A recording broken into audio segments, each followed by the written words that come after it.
મેઘરાજાનું આગમન થતાં જ દેવરાજનગર વિસ્તારમાં આવેલ સિદ્ધિ પાર્ક સોસાયટીમાં નાળાનો સ્લેબ તૂટી પડતા મસમોટો ભૂવો પડ્યો હતો। ભાવનગર શહેરમાં વરસાદ શરૂ થતાં જ વિવિધ વિસ્તારોમાં સમસ્યાઓ સામે આવતા લાગી હતી। ભાવનગર શહેરમાં વરસાદ શરૂ થતાં જ વિવિધ વિસ્તારોમાં સમસ્યાઓ સામે આવવા લાગી હતી।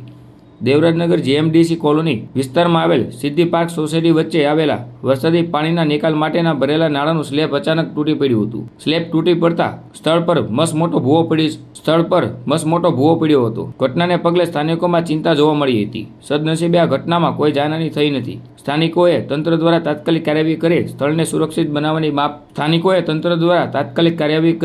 સુરક્ષિત બનાવવાની માંગ કરી હતી।